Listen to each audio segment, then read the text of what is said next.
तो फिर हम आज की कथा शुरू कर। ये हिल तो नहीं है, देखो तो इसका सिस्टम दिख रहा है इसमें। तो हमने कल पढ़ा था कि जब सोवियत संघ टूट गया, रूस अलग अलग 15 देशों में बिखर गया, तो भारत पर उसका क्या प्रभाव हुआ। तो सबसे कॉमन सेंस की बात है हाँ कि रूस अपना मित्र था, रूस अपना दोस्त था। अपना दोस्त जब कमजोर हो गया तो सिंपल सी बात है कि अपने ऊपर उसका असर पड़ना था। और फिर हमने अपनी विदेश नीति में, अपने उद्योग धंधों में, अपनी राजनीति में कई सारे बदलाव किए, कई सारे परिवर्तन किए।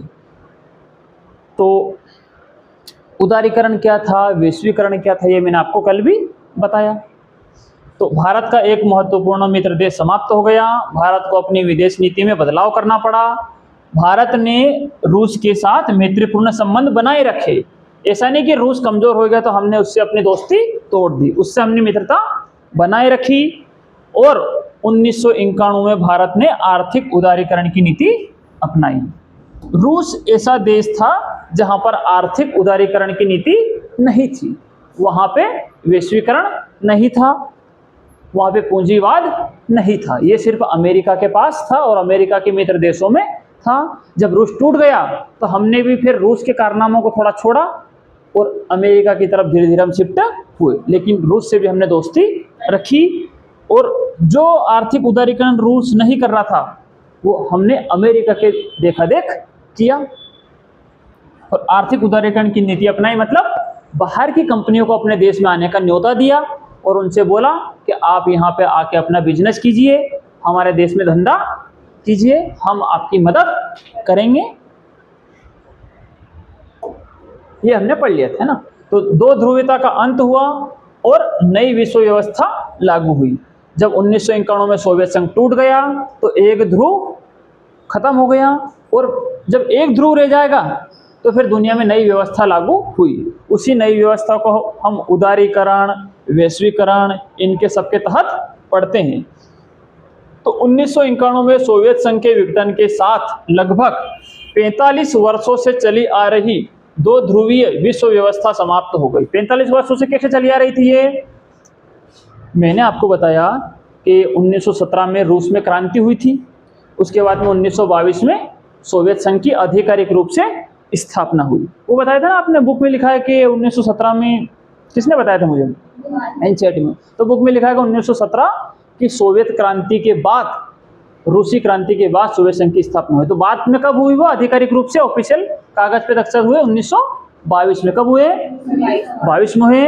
तो 22 से लेकर तो 1991 तक, या और भी कहा जाए तो लगभग उसके भी कई साल बाद जाकर जब 1945 का युद्ध खत्म हुआ, मतलब 1940 में, 1940 से 1944 तक जो युद्ध चला, जब दूसरा युद्ध खत्म हो गया तो वहीं से दुनिया दो ग्रुप में बंट गई थी। तो अपन ऐसा मान सकते हैं कि 40-50 से लेकर तो लगभग 1990 तक, तो लगभग कितने साल हो जाएंगे?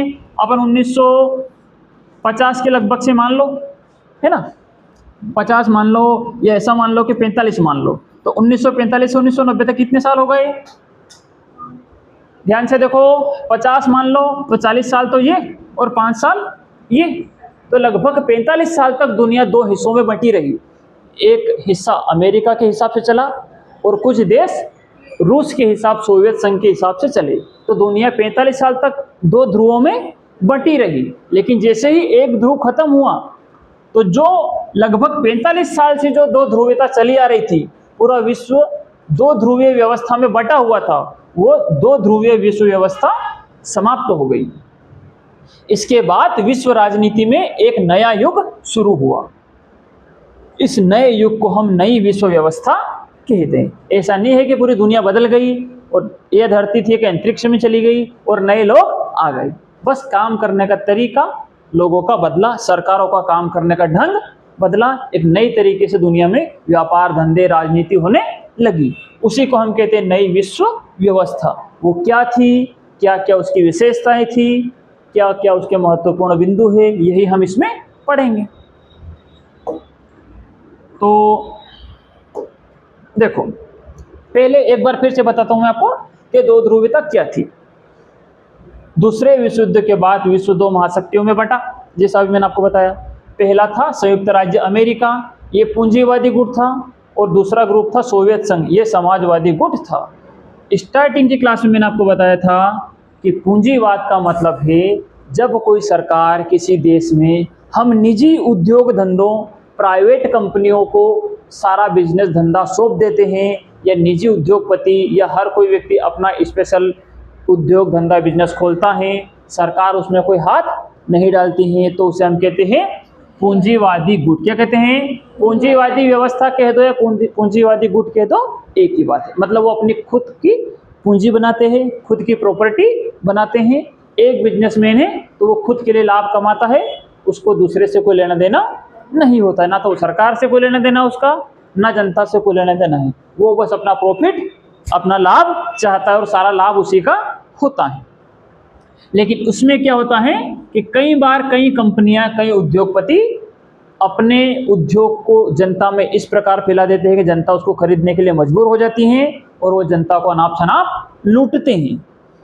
पहले ऐसा भी होता था। आज के ज़माने में भी छोटी छोटी कंपनियां मनमानी करती है। उदाहरण के लिए मान लो कि आज हमारे देश में सिर्फ एक कंपनी रह जाए, जियो है ना, या आइडिया रह जाए, एयरटेल रह जाए, तो हम उसके ग्राहक बन के रह जाएंगे। अब आज उसने रिचार्ज 150 का करा, महीने भर बाद 200 का, फिर 300, फिर 400, फिर 500, जो मनमानी होगी उसकी उतना रिचार्ज वो महंगा करती जाएगी। तो इस प्रकार से तो जनता को लूटना हुआ। यही प्राइवेट स्कूलों में होता है, यही प्राइवेट अस्पतालों में होता है।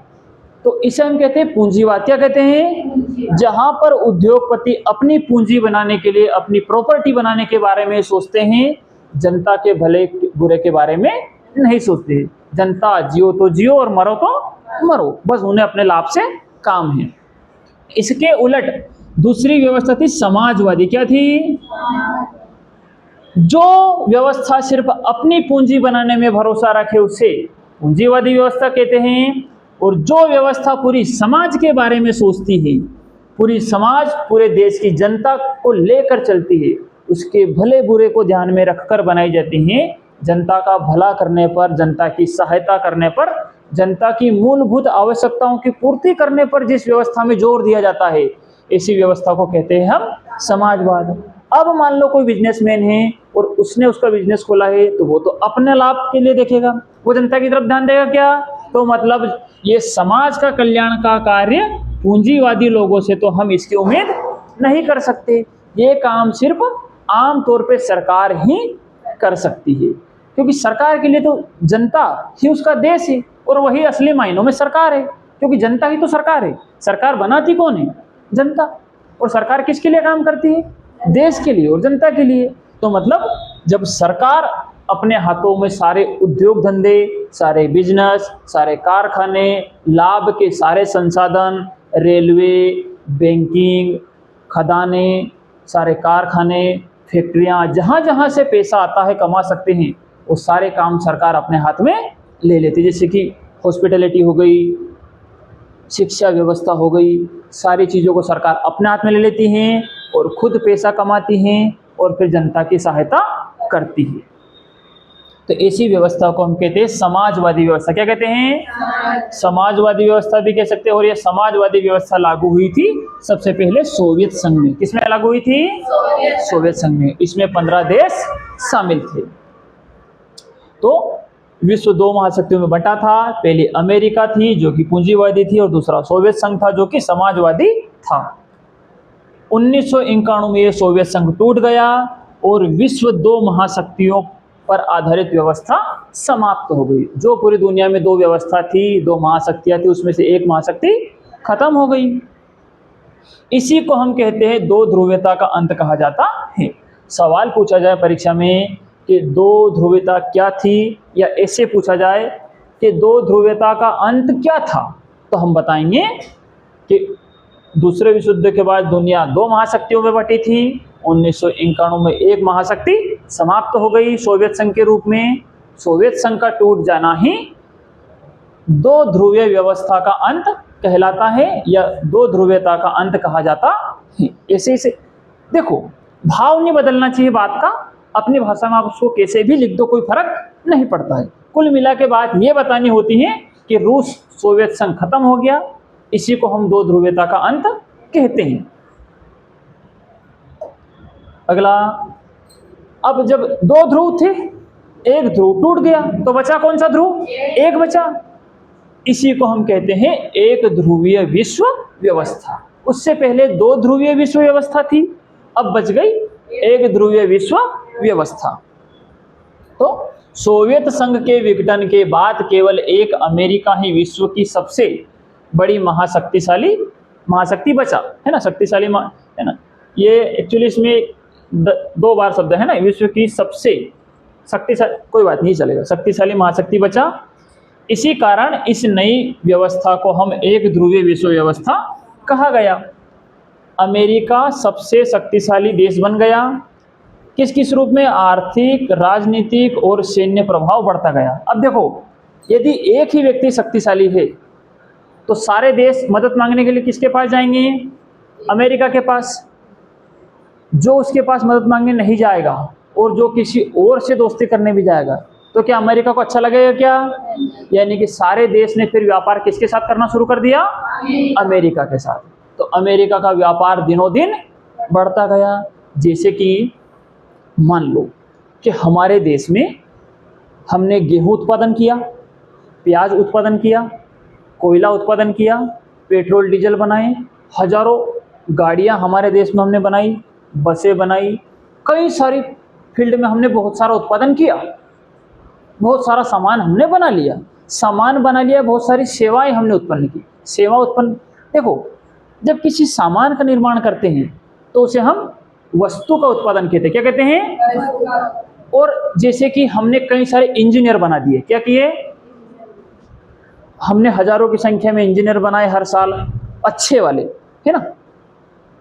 हजारों की संख्या में हमने डॉक्टर बनाए, हजारों की संख्या, और हजार तो नहीं लेकिन सैकड़ों की संख्या में हमने बड़े बड़े वैज्ञानिक बनाए। तो क्या होता है, अब ये वैज्ञानिक, ये डॉक्टर, ये इंजीनियर, ये कोई गिनती लेकर या कहीं घटा तो खोदेंगे नहीं। ये क्या करते हैं? नौकरी करते हैं। क्या करते हैं? नौकरी करना कह दो या सेवा देना कह दो, ये किसी न किसी क्षेत्र में जाकर काम करते हैं।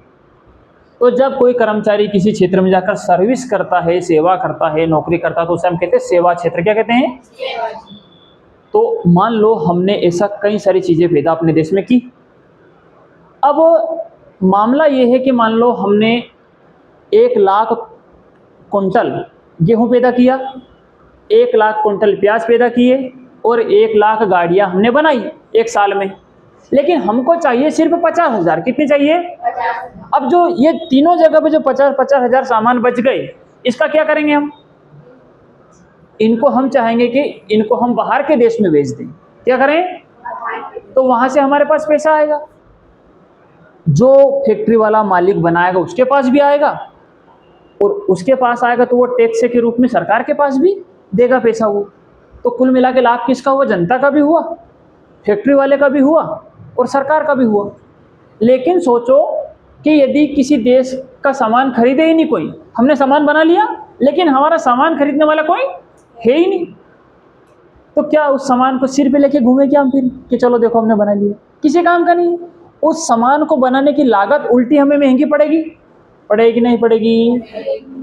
50 इकाइयों की जरूरत थी, हमने काम में ले ली, जनता को बांट दी, बेच दी गई उद्योगपति द्वारा, उनका भी लाभ हो गया। लेकिन जो 50 बच गई, अब वो तो बेकार गई, उसका तो घाटा हुआ उल्टा।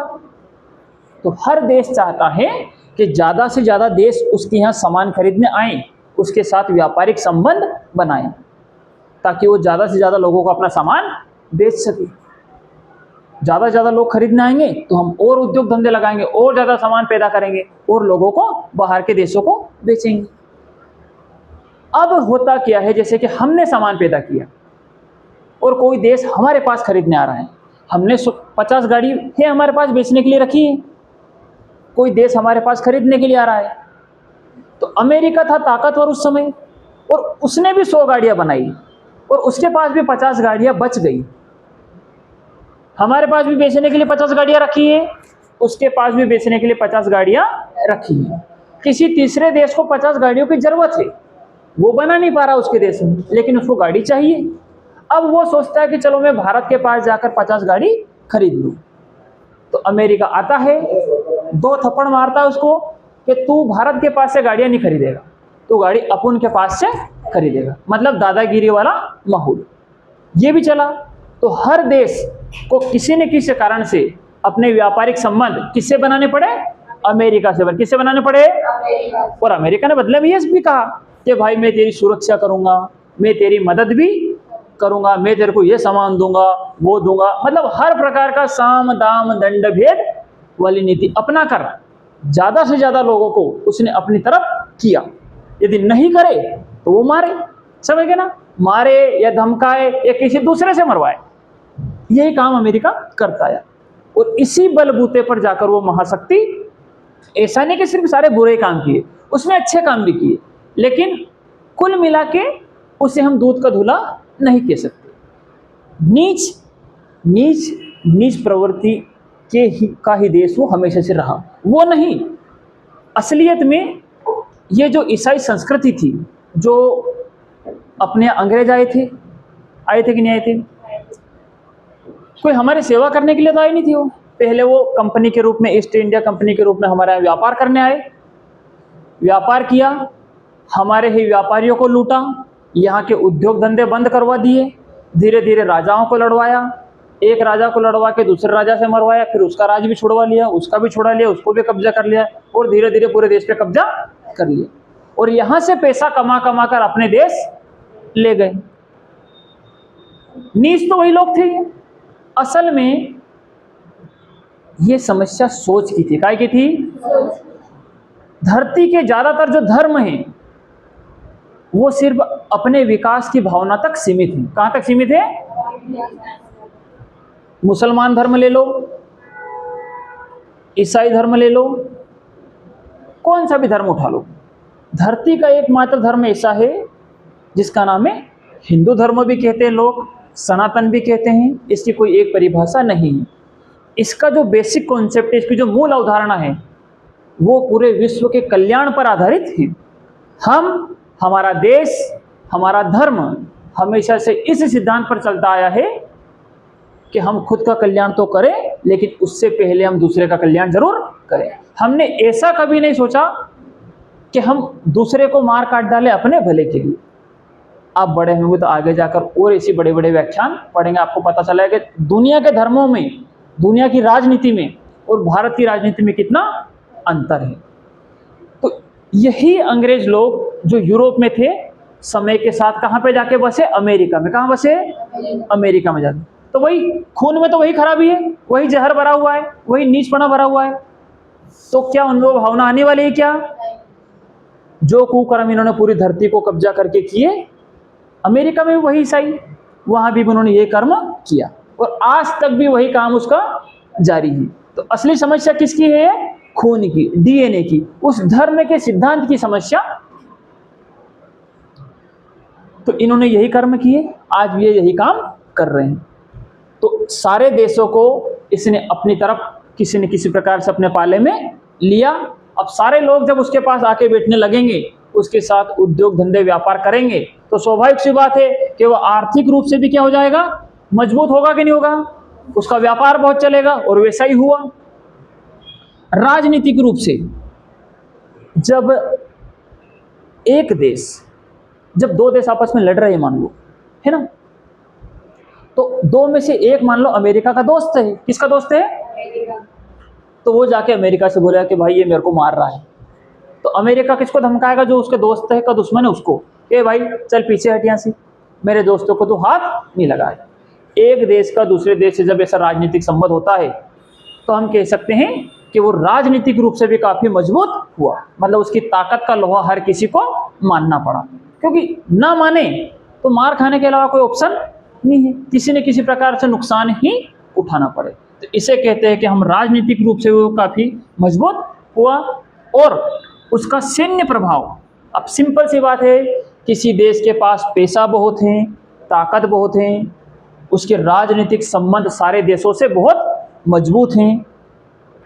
प्रेममय तो नहीं है, क्योंकि वो उसने आधे से ज्यादा संबंध तो मजबूरी में मार मार के लोगों से बनवाए हैं, लेकिन लोगों की मजबूरी है, आज हम भी उसी मजबूरी में जी रहे हैं। लेकिन है तो सही, तो जब पैसा होगा, राजनीतिक शक्ति होगी, तो वो देश ज्यादा से ज्यादा सेना भी बढ़ा पाएगा, ज़्यादा से ज़्यादा हथियार बना पाएगा। तो जिस देश के पास ज़्यादा ताकतवर हथियार होंगे उसकी सैन्य शक्ति भी उतनी ज़्यादा होगी। जमीन पर लड़ने के मामले में हमारी सेना का कोई जवाब नहीं है, लेकिन हमारे पास उतने हथियार नहीं है, उतने लड़ाकू विमान, उतनी मिसाइल, उतने बम, उतने हेलीकॉप्टर, उतने बड़े बड़े युद्ध लड़ने वाले पानी के जहाज या लड़ाकू विमान हवा में उड़ने वाले, ये सब हमारे पास उतने नहीं है जितने अमेरिका है, रूस है, चाइना है, इनके पास है। तो उसका सैन्य प्रभाव भी क्या होता गया, बढ़ता गया, उसकी सेना की ताकत बढ़ती गई। और अंतरराष्ट्रीय मामलों में अमेरिका की भूमिका महत्वपूर्ण होती गई। अंतरराष्ट्रीय मामला का मतलब क्या है, अभी मैंने आपको बताया एक राष्ट्र का दूसरे राष्ट्र से जो मामला होता है, जैसे कि दो देश लड़े, जैसे कि अपने घर में लड़ाई चल रही है, कुछ लोगों से लड़ रहे हैं, तो ये अपना राष्ट्रीय मामला क्या है, अपने राष्ट्र के अंदर की बात, अपने घर की बात है। लेकिन जब हमारे राष्ट्र की लड़ाई मान लो पाकिस्तान से हो जाए, बांग्लादेश से हो जाए या चाइना से हो जाए, तो जब एक राष्ट्र की लड़ाई दूसरे राष्ट्र से होती है, लड़ाई हो या किसी भी प्रकार का मामला हो, व्यापार का हो, व्यवसाय का हो, लड़ाई का हो या आपसी अच्छे संबंधों का हो, तो ऐसे मामलों को हम कहते हैं अंतरराष्ट्रीय मामले। तो अंतरराष्ट्रीय मामलों में भी उसकी ताकत काफी बढ़ गई, दूसरे लेवल पे भी लोग उसकी बातें मानने लगे, उसके हिसाब से चलने लगे। तो अंतरराष्ट्रीय मामलों में भी अमेरिका की भूमिका महत्वपूर्ण होगी। अभी बताया मैंने कि दो देश लड़ रहे हैं, तो दो देशों का मामला है अंतरराष्ट्रीय, तो अमेरिका को जाके एक बोलता है, तो अमेरिका जैसा कहता है सामने वाले को वैसा ही करना पड़ता है, तो उसकी भूमिका महत्वपूर्ण हो गई। तो अब हम एक शब्द में समझते हैं कि नई विश्व व्यवस्था का अर्थ क्या है। तो नई विश्व व्यवस्था का अर्थ है पूरे विश्व की राजनीति, अर्थव्यवस्था और अंतरराष्ट्रीय संबंधों में नए प्रकार के परिवर्तन हुए। इस व्यवस्था में लोकतंत्र, वैश्वीकरण, मुक्त व्यापार और अंतरराष्ट्रीय सहयोग पर अधिक बल दिया जाने लगा है ना।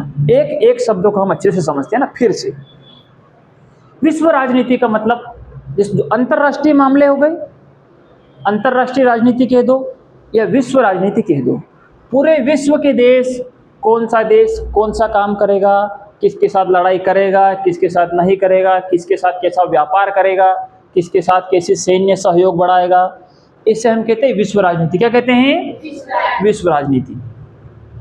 विश्व अर्थव्यवस्था, अर्थव्यवस्था का मतलब मैंने आपको पिछली क्लास में बताया था, जहां जहां से पैसे आते हैं, पैसे कमाने के लिए जितने जितने काम हम करते हैं, सामान बनाते हैं, बेचते हैं, खरीदते हैं, इनके खरीदने बेचने का जो पूरा सिस्टम होता है, इसको हम कहते हैं अर्थव्यवस्था। क्या कहते हैं? जैसे कि उदाहरण के लिए एक किसान ने गेहूं पैदा की अपने खेत में, वो गेहूं उसने मंडी में जाके व्यापारी को बेचे, तो व्यापारी को बेचेगा तो पैसा कौन देगा? व्यापारी। और पैसा किसके पास जाएगा? किसान के पास। तो किसान के पास भी पैसे आ गए। मंडी में जिस व्यापारी ने खरीदा था, उस मंडी वाले व्यापारी ने आटा मिल जो चला रहा था, चक्की, उसको जाके वो गेहूं बेच दिया, तो अब व्यापारी के पास भी पैसे आ गए क्योंकि उसने चक्की वाले को बेच दिया, और चक्की वाले ने उसी गेहूं को पीसकर आटा बना दिया, पैकेट में भरकर हमको बेच दिया कि लो भाई साहब। तो हमने किसको पैसे दिए? फिर चक्की वाले को। चक्की वाला डायरेक्ट नहीं बेचता, आमतौर पर वो दुकान पर जाके बेचेगा, तो चक्की वाले के पास पैसे आए, और हमने दुकान से जाके खरीद लिया, तो दुकान वाले के पास भी पैसे आए। मतलब थोड़ा ना थोड़ा बहुत लाभ हुआ कि नहीं हुआ उससे? तो क्या हुआ? किसान को पैसे मिले, फिर व्यापारी को भी लाभ हुआ, फिर चक्की वाले को भी लाभ हुआ, फिर दुकान वाले को भी लाभ हुआ, और आखिरी में जाके हमें हमारा सामान मिल गया। तो इस सिस्टम में कितने लोग शामिल हो गए? किसान, व्यापारी, चक्की वाला, दुकान वाला और हम सब, हर किसी को लाभ हो रहा है। लाभ भी हो सकता है, नुकसान भी हो सकता है।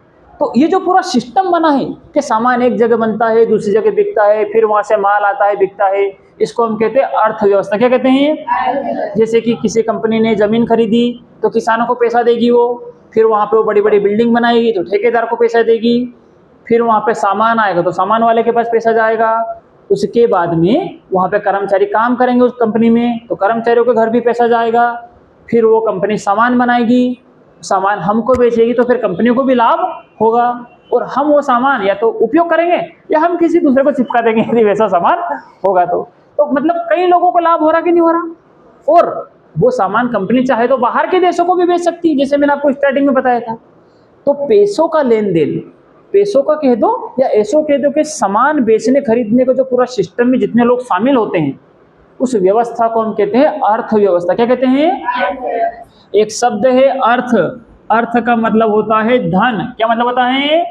धन कह दो, पैसा कह दो, रुपया कह दो, कौड़ी कह दो, प्रॉपर्टी कह दो, कुछ भी कह दो, ये हमारी हिंदी भाषा का शब्द है अर्थ। एक अर्थ का मतलब तो होता है कि मतलब क्या है इसका, है ना। जैसे कि इसका अर्थ क्या है, मतलब इसका मतलब क्या है, इसका मीनिंग क्या है। तो ये वो वाला अर्थ नहीं है, ये अर्थ है पैसे वाला, मनी वाला, लाभ वाला। ठीक है। तो पूरी विश्व राजनीति में अर्थव्यवस्था और अंतरराष्ट्रीय संबंध में नए नए प्रकार के परिवर्तन हुए। देखो कैसे परिवर्तन हुए। जब दो ध्रुवीय व्यवस्था थी तो आधे देश अमेरिका के दोस्त थे और आधे यूरोप मतलब रूस के दोस्त थे, सोवियत संघ की। सारी चीजें अपने हिसाब से चल रही थी, छोटी मोटी लड़ाइयाँ होती रहती, लेकिन कोई ज़्यादा बड़ा बदलाव नहीं आया था। जब एक ग्रुप सोवियत संघ पूरा बिखर गया, पूरा टूट गया, तो सारे देश को अपनी राजनीतिक जो विदेश नीति थी उसमें बदलाव करना पड़ा। जो विश्व राजनीति अब तक होती आ रही थी दो ग्रुप के बीच में, अब वो सारी अमेरिका की तरफ शिफ्ट हो गई ज़्यादातर। तो विश्व राजनीति भी क्या हो गई, पूरी तरह से बदल गई। जो दो ग्रुप में होते थे वो अमेरिका अकेला उस राजनीति का दादा हो गया।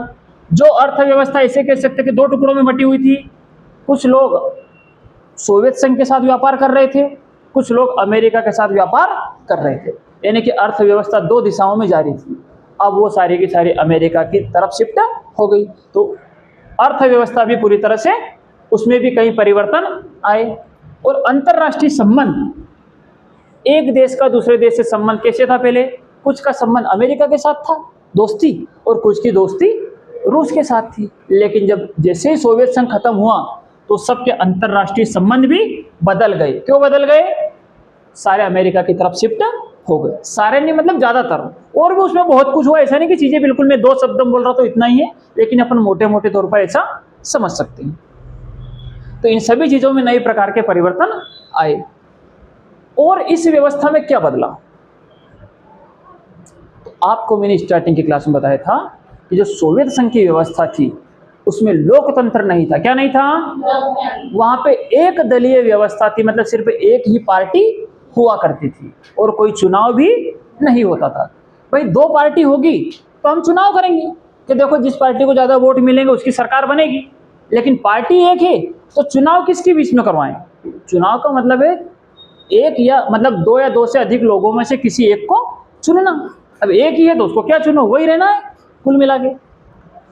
तो इस व्यवस्था में लोकतंत्र, वैश्वीकरण, मुक्त व्यापार, है ना। पहले मैं आपको लोकतंत्र समझाता हूं। असल में क्या था कि अमेरिका में लोकतंत्र था। क्या था? वहां पे दो पार्टियां थी, आज भी दो पार्टियां हैं, और वहां पे हर 4 साल में चुनाव होते हैं। क्या होता है? जो पार्टी अच्छा काम करती है वो चुनाव जीतती है, बुरा काम करती है तो चुनाव हार जाती है। और उसको मानने वाले अमेरिका के जो मित्र देश थे वहां पर भी लोकतंत्र ही था। पूरे यूरोप में लोकतंत्र था और अमेरिका के जितने जितने लोग मित्र देश थे वहां सब जगह भी लोकतंत्र था, सब जगह चुनाव होता था। लेकिन सोवियत संघ में पूरे में लोकतंत्र नहीं था। मतलब सोवियत संघ में नहीं होगा तो जो उसके अंदर 15 देश थे उनमें भी लोकतंत्र नहीं था। इसके साथ ही साथ सोवियत संघ के जो मित्र देश थे उनमें भी ज्यादातर में लोकतंत्र नहीं था, और कुछ में तो आज भी लोकतंत्र नहीं है। लेकिन जब सोवियत संघ टूटा तो सारे देश किसकी बात मानने लगे? फिर अमेरिका की। तो सबने किसको, मान लो रूस के दोस्त रहेंगे तो वो रूस की बात मानेंगे, और रूस क्या बोलेगा उनको कि हमारे यहाँ भी लोकतंत्र नहीं है, तुम्हारे यहाँ भी लोकतंत्र मत रखो। ये सबसे अच्छा मॉडल है, ये बोलेगा ना अपना दोस्त। जैसा उसका घर है वैसे दूसरे को बनाना चाहेगा वो। मतलब जो देश रूस के साथ थे उस समय लोकतंत्र पर, उनके यहाँ लोकतंत्र पर कोई बल नहीं दिया जाता, लोकतंत्र की कोई बात नहीं करता था। जैसे ही वो टूटा सब अमेरिका की तरफ झुक गए और फिर लोकतंत्र की ज़्यादा बातें होने लगी, क्योंकि अमेरिका में लोकतंत्र था, वो सबको अपने प्रभाव में लाने लगा। तो इस व्यवस्था में लोकतंत्र की बात ज़्यादा होने लगी, लोकतंत्र को बनाने पर ज़्यादा जोर दिया जाने लगा पूरी दुनिया में। वैश्वीकरण को बढ़ावा मिला। वैश्वीकरण का मतलब मैंने कल भी बताया था, एक देश की कंपनियां जब दूसरे देश में जाकर व्यापार करती हैं, एक देश दूसरे देश से व्यापार करता है, तो उसे हम कहते हैं वैश्वीकरण। क्या कहते हैं? या ऐसा कह दो कि पूरे विश्व के देश जिसका जहां मन चाहे उन सरकारों के यदि मन मिलते हैं तो वो अपने अपने हिसाब से अपना अपना व्यापार कर सकते हैं एक दूसरे के देश में। इसे कहते हैं वैश्वीकरण। क्या कहते हैं? मुक्त व्यापार। मुक्त व्यापार का मतलब हम ऐसे समझ सकते हैं कि दो देश आपस में व्यापार करो, तीसरा देश को उससे कोई लेना देना नहीं है। दो देशों को जम रही है आपस में तो वो व्यापार कर सकते हैं, किसी को कोई समस्या नहीं है। साथ ही साथ उस व्यापार की ये भी विशेषता होती है कि एक आप कुछ दिन से सुनते आ रहे हो टैरिफ। क्या सुनते आ रहे हैं? है ना? ठीक है, मैं आपको समझाता हूँ असल में क्या है, आसान भाषा में। मान लो कि हम सामान बेचने गए अमेरिका, हमने 50 गाड़ियां बच गई थी ना हमारे पास, वो भी स्टार्टिंग में बची थी। कौन सी कंपनी की थी? सब ये है ना, कंपनी का नाम नहीं लिया था ना, छोड़ो, है ना, अभी लास्ट में रख लेंगे कंपनी का नाम। 50 गाड़ियां हमारे पास बच गई थी, हम बेचने गए अमेरिका को। किसको बेचने गए? अमेरिका की जनता को उन गाड़ियों की जरूरत है। किसको जरूरत है? जनता को। जनता वो गाड़ियां खरीदना चाहती है, उनको कोई समस्या नहीं है। लेकिन अमेरिका की सरकार क्या कहती है? जैसे ही हमारी गाड़ियां वहां पे पहुंचेगी शोरूम पे, अब हमने गाड़ी बेची वहां की जनता को 1 लाख रुपए में। कितने बेची? है ना, 1 लाख कम बता देना तो बेइज्जती वाली बात होगी। 10 लाख में बेची। कितने बेची? एक गाड़ी बेची हमने 10 लाख में, और ऐसे करके हमने 50 की 50 गाड़ी 10-10 लाख में बेच दी। होना क्या चाहिए था? जनता आई, कस्टमर, उसने शोरूम पे से गाड़ी खरीदी, हमको 10 लाख रुपए दिए, हमारी कंपनी अपने 10 लाख रुपए लेकर अपने घर आ गई। यही होना चाहिए था। लेकिन अमेरिका ने बोला कि भाई ऐसा नहीं होगा, तुमने 10 लाख में गाड़ी बेची है ना, तो तुम 1 लाख रुपए भाई को देके जाओगे। वहां की सरकार कहती है कि 10 लाख की गाड़ी बेची है तो उस पर 10% टैक्स तुमको मुझे भी देना होगा। जब कोई सरकार अपने देश में कोई बाहर की कंपनियां के माल बेचती हैं और उस पर खुद भी टैक्स लेती हैं तो उसे हम कहते हैं टैरिफ। क्या कहते हैं? और ये 2-3-4% तक होना चाहिए। हर देश की सरकार लेती है। हमारे यहाँ भी आकर कोई कंपनी सामान बेचती है तो उसे भी लाभ होता है और हमारी सरकार भी उससे कुछ न कुछ % में टैक्स लेती है। उसे हम कहते हैं टैरिफ। क्या कहते हैं? हिंदी में उसे हम कहते हैं सीमा शुल्क। क्या कहते हैं? कोई सामान एक देश की सीमा से निकलकर जब दूसरे देश की सीमा में बिकने के लिए जाता है तो उसे हम सीमा शुल्क कह सकते हैं, सिंपल भाषा है ना। और भी कई नाम है इसके अलग अलग से, आप इसे आसान भाषा में इसे समझ सकते हो। तो जैसे वो हमारे यहाँ सामान बेच रहा तो हमने उससे 5% टैक्स लिया, हम उसके यहाँ बेचेंगे तो वो हमसे 5% लेगा। ऐसा होना चाहिए ना कि लगभग जितना टैक्स अपन ले रहे उतना टैक्स वो, और टैक्स से भी ज़्यादा नहीं होना चाहिए, अन्यथा फिर गाड़ी का भाव बढ़ जाएगा। मान लो गाड़ी हमें 10 लाख में बेचनी थी, हमें 10 लाख का प्रॉफिट चाहिए था, लेकिन 1 लाख तो उसने छोड़ा ली सरकार ने, तो फिर कंपनी वाला क्या करेगा? गाड़ी का भाव 11 लाख कर देगा। कितना कर देगा? तो 11 में से 10 उसको 10 चाहिए था, 10 उसने रख लिया और 1 सरकार को पकड़ा देगा। तो बताइए यदि गाड़ी महंगी हो जाएगी तो क्या जनता खरीद पाएगी फिर? तो इस वैश्वीकरण के तहत, इस नई विश्व व्यवस्था के तहत मुक्त व्यापार को बढ़ावा दिया गया कि दो देश अपनी इच्छा से व्यापार करें और एक दूसरे पर कम से कम टैक्स लगाएं। या कुछ देशों ने तो ऐसे भी एग्रीमेंट किए कि तुम्हारी जो इच्छा हो सामान आके बेचो, हम तुमसे कोई टैक्स नहीं लेंगे। जनता खरीदे तो उसकी मर्जी, नहीं खरीदे तो उसकी मर्जी। तो ऐसा कई देशों में ऐसा फ्री ट्रेड, उसे अंग्रेजी में क्या कहते हैं हम? Free trade. Free trade agreement हमारे देशों ने भी कई देशों के साथ कर रखा है। तो ऐसा मुक्त व्यापार को भी बढ़ावा दिया गया ताकि सभी देश विकास कर सके। हालांकि इसमें सबसे ज़्यादा विकास फायदा अमेरिका का ही हुआ हमेशा से और आगे भी होता रहेगा जब तक कोई बड़ा सुनामी आकर कोई नई व्यवस्था आती नहीं है। और किस किस बात पर बल दिया गया? अंतर्राष्ट्रीय सहयोग पर भी बल दिया गया। किस पे? जब एक देश दूसरे देश की मदद करता है, उसका सहयोग करता है, तो उसे हम कहते हैं अंतर्राष्ट्रीय सहयोग। कैसे कर सकते हैं हम किसी देश की मदद? मान लिया जाए कि किसी देश में अकाल पड़ गया, क्या पड़ गया, वहां पे अनाज पैदा नहीं हुआ, तो जितने भी उसके अच्छे चाहने वाले दोस्त देश हैं वो उसको अनाज ले जा के देंगे कि लो भाई तुम्हारी जनता को खिलाओ, साल 6 महीने थोड़े बहुत पैसे जो दे सको दे देना, नहीं भी दे पा रहे हो तो कोई बात नहीं। जब हमारे ऊपर कोई मुसीबत आए तो हो सके तो तुम हमारी मदद कर देना, यदि मदद करने की तुम्हारी क्षमता हो तो जब एक देश इस प्रकार दूसरे देश के सहयोग करता है तो उसे हम कहते हैं अंतरराष्ट्रीय सहयोग।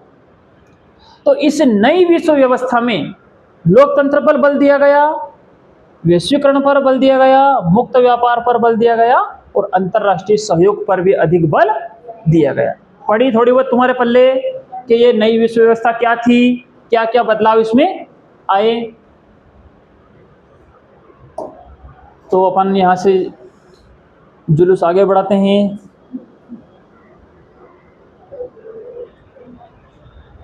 दिख रहा है पीछे तक? ओके। अब इस नई व्यवस्था की क्या विशेषताएं थी, विशेषता मतलब इसकी क्या क्या खास बातें थी। ये सब संबंध तो सभी देशों के बीच में थे, लेकिन फिर भी इसमें क्या विशेष बातें थी। तो मैंने आपको बताया कि उस समय सिर्फ गली का गुंडा कौन था, अमेरिका। पूरी दुनिया का दादा कौन था, अमेरिका। आज भी कौन है, अमेरिका। दूसरा कोई क्यों नहीं बन पाया? पहली बात तो हर किसी देश के पास वो क्षमता नहीं थी और उसके साथ अवसर भी ऐसे आए जिसका उसने काफी लाभ उठाया, है ना। ये भी हम आगे पढ़े कि कौन कौन सी चीजों ने अमेरिका को ऐसी महाशक्तिशाली देश बनाया, ऐसी सुपर पावर बनाने में कौन कौन से घटनाओं ने योगदान दिया। तो सबसे पहली घटना तो रही सोवियत संघ का टूटना।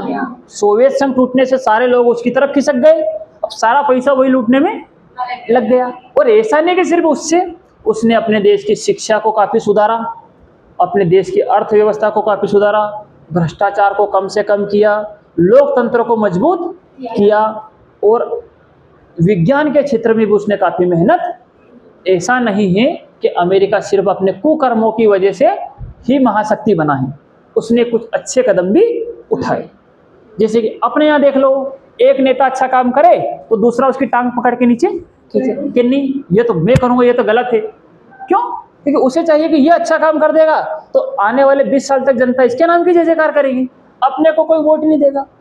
और अपन खुद भी ऐसे ही लोग हैं। हम हमारे देश को अंग्रेज कहते थे सपेरों का देश, क्या कहते थे? अब सुनकर तो बड़ा गुस्सा आता है, लेकिन इस बात में इतनी बुराई भी नहीं है, इसमें कुछ परसेंट सच्चाई भी है। आज तक भी हमारी मेंटेलिटी वैसी की वैसी है। लाडली बहना के लिए 1000 रुपए डाले, हमने बीजेपी को भर भर के वोट दिए, लेकिन हमें यह पता नहीं है कि वो पैसा वो कहाँ से ला रही है। वो पैसा हमारे ऊपर कर्ज हैं, वो पैसा हमारी शिक्षा में जो लगाना चाहिए था वहाँ से कट किया उसने, हमारे हॉस्पिटल में जो सुविधा मिलनी चाहिए थी वो सुविधा कम कर दी और वो पैसा यहाँ से निकाल के लाडली बहनों को दे दिया। तो सरकार ने क्या अलग से पैसे छाप लिए क्या? नहीं, पैसे छापने का एक सिस्टम होता है, पैसे कोई सरकार अपनी मर्जी से नहीं छाप सकती, है ना। तो आज भी हमारे अंदर शिक्षा की कमी है, समझ की कमी है, तो हम नेताओं के बहकावे में आ जाते हैं। हालांकि नेताओं को पता होती है बात, क्योंकि नेताओं के पास तो बड़ा बड़ा मंत्रिमंडल होता है और उसमें बड़े बड़े पढ़े लिखे अधिकारी होते हैं, वही सारी योजना बनाते हैं, वही सारा हिसाब किताब बताते हैं कि इतना पैसा यहाँ से कट लाएंगे, इतना पैसे। नेता तो आधे तो अंगूठा छाप है, आधे नेताओं को तो बोलना नहीं आता ढंग से। ये दुर्भाग्य है हमारे देश का कि जब नेता ही अनपढ़ होगा और जनता तो बेचारी वैसे ही अनपढ़ है, तो वो कल एक शब्द होता है ना, बेड़ा घर का होना है। बेड़ा का मतलब होता है समुद्र में तैरने वाले जहाज, वो तो सबके सब फिर डूबने ही, उनको पार कौन लगाएगा। तो शिक्षा किसी भी देश का सबसे मजबूत आधार स्तंभ है। लोग शिक्षित होते हैं तो भ्रष्टाचार पर नियंत्रण कर सकते हैं, वो गरीबी पर भी नियंत्रण कर सकते हैं। मतलब शिक्षा ऐसी चीज है जो दुनिया की आधी समस्याओं को दूर कर देती है, टाल देती है। तो अब हम कहानी पे वापस आते हैं। तो क्या हुआ? नई विश्व व्यवस्था की पहली विशेषता थी अमेरिका का प्रभुत्व। प्रभुत्व मतलब उसका प्रभाव। क्या था? उसका सब पर उसका प्रभाव था, इसको हम कहते प्रभुत्व। तो सोवियत संघ के विघटन के बाद अमेरिका विश्व की एकमात्र महाशक्ति बन गया। उसका प्रभाव राजनीतिक, अर्थव्यवस्था, विज्ञान, तकनीकी और सैन्य क्षेत्र में बढ़ता गया। तो पहली विशेषता तो इसकी ये हो गई नई विश्व व्यवस्था की। एक्सीलेंट। और दूसरी विशेषता क्या हो जाएगी इसकी? इस व्यवस्था की दूसरी विशेषता हो जाएगी वैश्वीकरण का विस्तार। वैश्वीकरण का मतलब मैंने आपको बताया था कि जब नई विश्व व्यवस्था लागू की गई तो सारे देश एक दूसरे देश से व्यापार कर सकते थे, इसी को हम कहते हैं व्यापारीकरण। सारे देशों ने अपने देश के उद्योग धंधों के दरवाजे सारी देशों के लिए, कंपनियों के लिए खोल दिए कि आओ और हमारे इस सेक्टर में आके आप काम करो, यहाँ पे बिजनेस करो। तो देशों के बीच में व्यापार, निवेश, तकनीकी निवेश का मतलब समझते हैं आप? जैसे कि व्यापार तो समझे थे ना आपको, एक देश का दूसरे देश से सामान खरीदना बेचना व्यापार कहलाता है। निवेश को अंग्रेजी में कहते हैं इन्वेस्टमेंट। क्या कहते हैं? इन्वेस्टमेंट। मतलब ये है कि मान लो हमारे देश की किसी कंपनी के पास 1000 करोड़ रुपए, कितने रुपए हैं? 1000 करोड़। अब 1000 करोड़ उसके पास है या उसने कैसे उधार लिए, कुछ भी हो, बहुत बढ़िया, जय हो।